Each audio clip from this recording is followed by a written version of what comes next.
जी हाँ, स्वागत है आप सभी का हमारे applied science solution YouTube channel पे। आज हम आप सभी को एएमआई से जुड़ी एक अपडेट देंगे, जो आपके लिए काफ़ी ख़ास हो सकती है, क्योंकि कई लोगों का कई अलग-अलग क्वेश्चंस होते थे, तो उसमें से हमने टॉप इम्पोर्टेंट क्वेश्चंस आंसर को अब हमने निकाला हुआ है, ताकि वो क्वेश्चंस का आंसर सही तरीके से हम दे सकें। उम्मीद है पूरा वीडियो आपको बहुत अच्छा लगेगा। अगर आप रिसेंट में एएमआई को स्टॉप किए होंगे, तो हो सकता है आप इन सभी क्वेश्चन आंसरों से हो सकता है आप उसे कंटिन्यू कर सकते हैं, ठीक है? बाकी चीज़ें आपको लगभग सभी पता होंगी। जो रेगुलर व्यूअर हैं, उनको तो सारी चीज़ें लगभग पता होंगी, क्योंकि कई लोगों के कुछ क्वेश्चन बचे हुए थे, तो यहाँ पे हम आपको क्वेश्चन और आंसर दिखाएंगे, ठीक है? टोटल 10 क्वेश्चन है इसमें, और 10 क्वेश्चन हो सकता है आपका कौन सा हो सकता है, कौन सा नहीं, वो आप आराम से इसमें चेक कर लीजिएगा, और उसका हमने सारा आंसर इसमें आंसर दे दिया है, ठीक है? तो चलिए वीडियो को शुरू करते हैं और उसके बारे में टोटल हम बताते हैं, ठीक है? तो पहला क्वेश्चन क्या है कि will any chance of MI admission open. काफ़ी लोगों की कॉमन क्वेश्चन होता है, अब आते रहते हैं कि एमआई का एडमिशन ओपन होने का क्या चांस है। तो मैं आप सभी को बता दूं, सीधे सीधे जो हमारा अनुभव है वो नो है, ठीक है? एडमिशन ओपन नहीं होगा, क्योंकि दिल्ली हाई कोर्ट ने इसको एडमिशन को क्या है, स्टॉप कर दी है, ठीक है? कोर्ट की तरफ से कुछ स्टाफ होती है, तो एडमिशन ओपन तभी होता है जब सही प्रॉपर क्या प्रोसीजर फॉलो किया जाता है, ठीक है? लेकिन अभी आप एमएचआरडी, यूजीसी, एआईसीटी, आईआई की साइट पे देखेंगे, तो कोई ऐसी नई पॉलिसी नहीं है, या कोई ऐसा करिकुलम फ्रेमवर्क नहीं हो रहा है जिससे कोई पता चले, ठीक है? तो आप इस चीज़ को वेट ना करें, कोई अल्टरनेट में आप ऑप्शन चुन लीजिए, क्योंकि अभी आपने एमआई में एंट्री नहीं ली है, तो आप कोई भी दूसरे कोर्स भी चूज कर सकते हैं। इसलिए आप इस चीज़ को बिल्कुल वेट ना करें। तो उम्मीद है पहला क्वेश्चन लगभग जो मैक्सिमम सबसे ज़्यादा पूछे जाने वाला होता है, उसमें आप ये चीज़ समझ गए होंगे, ठीक है? तो होप ये चीज़ आपके क्लियर हो गई। दूसरी चीज़ है कि may I continue my pending examination paper, ठीक है? अब पेंडिंग एग्जामिनेशन पेपर को आप कंटिन्यू करना चाहते हैं कि नहीं, ये आप सिर्फ अभी से 4 साल तक पूछ सकते हैं। उसके बाद आप इस सवाल को बिल्कुल नहीं पूछ सकते। इसके पीछे का रीज़न ये है कि आईआई ने क्या किया है कि जिनका सेक्शन या सेक्शन भी 4 साल से ज़्यादा हो 6 साल हो गया है, उनका रजिस्ट्रेशन नहीं होगा। मतलब अगर आप 4 साल तक इंतज़ार कर लेंगे, उसके बाद यही क्वेश्चन दोबारा पूछेंगे कि क्या मैं कंटिन्यू कर सकता हूँ, तो सीधा आंसर होगा नो, क्योंकि आप री रजिस्ट्रेशन कर ही नहीं सकते, ठीक है? तो अगर आपकी सेल्फ सेटिस्फेक्शन के लिए इच्छा हो कि आप करना चाहते हैं, तो आप कंप्लीट कर सकते हैं, लेकिन आने वाले 4 साल के बाद, मतलब 2020 में क्या एडमिशन रुके, तो उसके बाद जो सेक्शन में होगा तो 2026 तक जाएगा, उसके बाद वो भी क्वेश्चन नहीं कर सकते, ठीक है?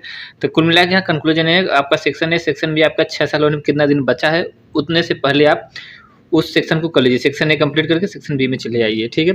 या जिनका सेक्शन बी है सही टाइम के अंदर कंप्लीट कर लिए, ठीक है? और नहीं तो उसके आगे ये जो है कि कंटिन्यू का कोई भी ऑप्शंस नहीं बचेगा, क्योंकि काफ़ी लोग ये क्वेश्चंस को पूछते हैं कि मैंने 2008 में पास किया था, एक पेपर रह गया था, अब दोबारा रजिस्ट्रेशन कर सकते हैं कि नहीं, तो सीधा-सीधा आंसर नो हो रहा है, ठीक है? तो उम्मीद है ये दूसरा क्वेश्चन आप समझ गए होंगे। तो आपका अपना इंटरेस्ट है, आपको कंप्लीट करना है, आप टाइम और मनी से देख करके कर सकते हैं, ठीक है? 2 चीज़ें उम्मीद है आप समझ पाए होंगे, ठीक है? तीसरा है, लगभग लोग पूछते हैं कि इज एमआई डिग्री यूजफुल और नॉट। तो अक्सर जो एमआई के बारे में जानते हैं उन्हें पता ही होता है कि एमआई बीटेक के बराबर होता था, और जो है कि अगर 2013 के पहले एडमिशन है तो उनके लिए एक्सेप्टेबल था, ठीक है? हालांकि ये नॉर्मल आंसर है, ठीक है? तो उम्मीद है तीसरा चीज़ सबको पता होगा, ठीक है? चौथे बताते हैं कि is any chance of MI recognition, मतलब जो पहले से एडमिशन ले चुके हैं, जो थोड़ा पढ़ रहे हैं, उनके लिए क्या चांस है, उसका क्या चांस है, ये अक्सर पूछा जाता है क्वेश्चंस में। तो मैं आपको बता दूं कि कोर्ट केस 9 साल से चल रहा है, आगे क्या चलेगा आपको जुडिशरी सिस्टम पता ही है, लेकिन कोई अगर पॉजिटिव आंसर लंबे टाइम बाद आएगा, तो अभी आपके लिए यूजफुल नहीं होगा, ठीक है?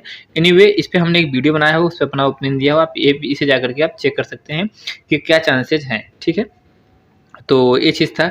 नेक्स्ट आपका जो है 5वें नंबर पे, शुड वी एमआईएन do any illegal activity, protest, Twitter campaign या ईमेल। ओके, काफ़ी लोग को जब मोटिवेट हो जाते हैं तो बोलते हैं कि हमें कोई कोर्ट केस या फाइल केस या पीआईएल या फिर प्रोटेस्ट, ये सब चीज़ें करना चाहिए या नहीं करना चाहिए, ठीक है? हालांकि हम पिछले क्या है कि 2 सालों से वीडियो बना रहे हैं, तो अक्सर जो हमने देखा है उस चीज़ का मैं आपको ओपिनियन देता हूँ कि, लेकिन कंक्लूजन है कि आपको कोई एक्टिविटी ऐसी नहीं करनी है फिलहाल में इसमें, क्योंकि पिछले 2 सालों में हमने लगभग हर तरीके का प्रयास भी खुद भी देखे हुए हैं यूट्यूब पे बता करके, और तमाम जगह हमने भी ये देखे कि जो बच्चे ये सब लीगल एक्टिविटी, प्रोटेस्ट या ट्विटर के बारे में बात करते हैं, उनके बारे में 2 राय है। पहला ये है जो एमआई कर रहे हैं, ठीक है? जो एमआई कर रहे हैं वो ट्विटर के लिए 1000 लोग लगभग पार्टिसिपेट लेते हैं, जिससे सरकार सुनती नहीं है। ईमेल आईडी में के द्वारा अगर कोई चीज़ बात आवाज़ उठाते हैं, तो लगभग 100 लोग का उसमें भाग लेते हैं। पैसे देने की बात आती है तो 50 लोगों के आस-पास होते हैं, प्रोटेस्ट में लगभग 5 से 7 लोग होते हैं, क्योंकि आप लोगों के पास टाइम ही नहीं रहता करेक्ट टाइम पे सही चीज़ों का, ठीक है? और पिछले मैंने एक एजीएम मीटिंग के पे वीडियो बनाया था, ताकि एजीएम मीटिंग में जाके लोग पार्टिसिपेट ले सकें। तो देखने के लिए 2000 लोगों ने देखे हुए थे, लेकिन जो वहाँ पार्टिसिपेट थे सिर्फ 2013 के बाद के पोस्ट में सिर्फ 1 या 2 ही लोग वहाँ पे पहुँच पाए थे, ठीक है? तो कहने का मतलब जो परसुइंग में है उनका ये चीज़ है, ठीक है? और जो पास कर चुके सेक्शन बी, उनका तो अलग ही नेक्स्ट लेवल है, जिससे वो या फिर प्राइवेट कंपनी के पॉलिसी के साथ अपना यूज कर रहे हैं डिग्री को, या फिर जो है कि सेल्फ सर्टिफिकेशन को लेकर बिल्कुल शांत बैठे हैं, या फिर एमबीए या एमटेक कर रहे हैं।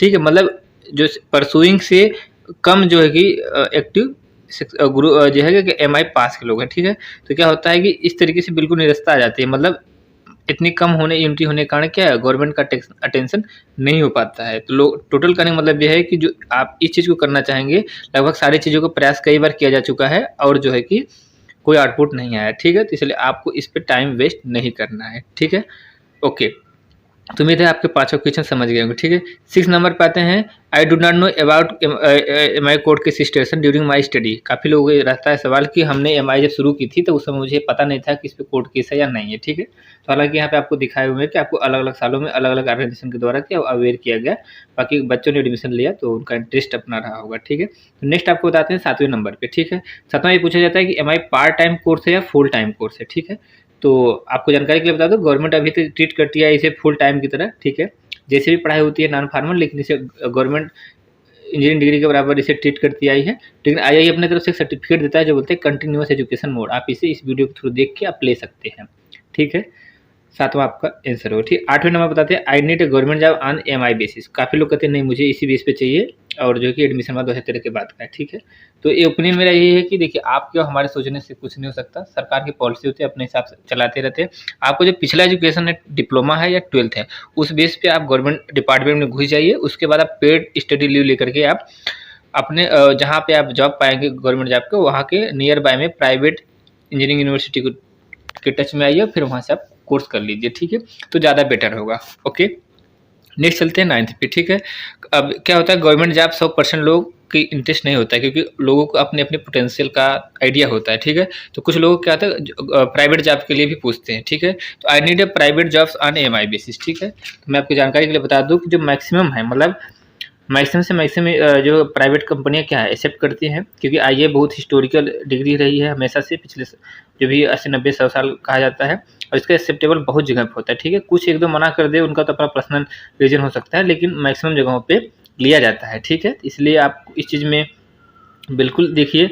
अब आप इस चीज़ से समझ सकते हैं, भारत में बहुत लोग क्या प्रिंटेड डिग्री देते हैं, बीटेक बी सब चीज़ का, उससे तो बढ़िया ये आपका नामी गिरामी चीज़ है। अब एग्जांपल के तौर में मैं आपको बता दूं, ये जो प्रोफेशनल सोसाइटी है, ये सभी क्या है बीटेक डिग्री नहीं देती, लेकिन क्या है कि एमआई की तरह क्या है डुप्लीकेट नाम रख दिए ये लोग, और अपनी डिग्री देते हैं प्राइवेट जॉब्स के लिए। ठीक है, अब इन लोगों का कोई रिकॉग्निशन नहीं है, इन लोगों का कोई रिकॉग्निशन नहीं है, फिर भी ये सभी चल रहे हैं। उससे बढ़िया है जो आईआई की डिग्री है, आईआई की डिग्री उससे बढ़िया है, क्योंकि आप गूगल पे डालेंगे तो आप पाएंगे एआईसीटी अप्रूव प्रोफेशनल बॉडी जो लिखेंगे, तो आपके एआईसीटी हो चाहे एमएचआरडी, दोनों से अप्रूव जो प्रोफेशनल सोसाइटी उसका लिस्ट है, उस लिस्ट में आपके आईआई का नाम आता है। ठीक है, मतलब क्या है, ये जेन्युइन डिग्री है पहले की। ठीक है, और रिसेंट में पेंडिंग चल रही है केस, वो उसकी बात अलग है, लेकिन आपकी ये जेन्युइन प्रोफेशनल सोसाइटी में आती है, इन सब की तरफ फर्जी में नहीं आती है। ठीक है, तो ऑलरेडी आपकी एक्सेप्ट की जाएगी। जब ऐसे जो बिना रिकॉग्निशन वाली कॉलेज प्रोफेशनल सोसाइटी की डिग्री प्राइवेट रूम में चल सकती है, तो आईआई तो आपको चलेगी।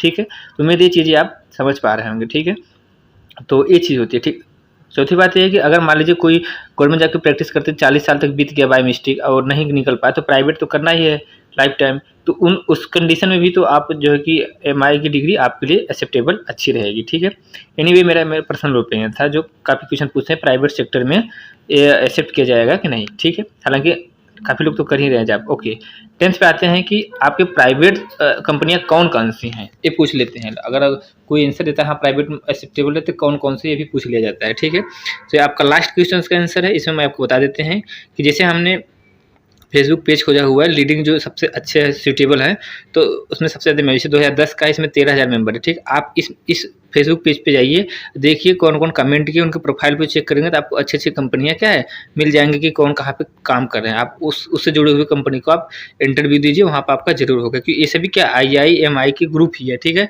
इस ग्रुप में आप जाएंगे तो जो बंदे क्या है कमेंट सेक्शन में देते हैं, उनकी प्रोफाइल पे देख करके उस कंपनी को आप ज्वाइन कर सकते हैं, क्योंकि रियल और प्रैक्टिकल एक्सपीरियंस है। ठीक है, क्योंकि ये ग्रुप आपका 2010 से लेकर 2020 तक के अलग अलग ग्रुप बने हुए हैं, जिसमें 4000 के आसपास से ज़्यादा ग्रुप है। तो आप ऐसे जगहों पे आप प्राइवेट कंपनी में जॉब पा सकते हैं। ठीक है, उम्मीद आप डिप्लोमा में भी बेहतर जॉब कर रहे होंगे।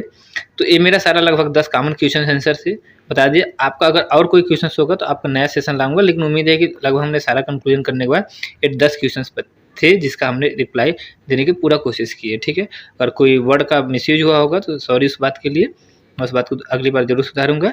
मिलते हैं किसी और वीडियो में। आपके लिए इन्फॉर्मेटिव वीडियो लाते रहते हैं, तो आप अपने क्लासमेट और किसी को ज़रूर शेयर करिए ताकि और लोगों को इसके बारे में जानकारी मिल सके। मिलते हैं किसी और वीडियो में, तब तक के लिए जय हिंद, जय भारत।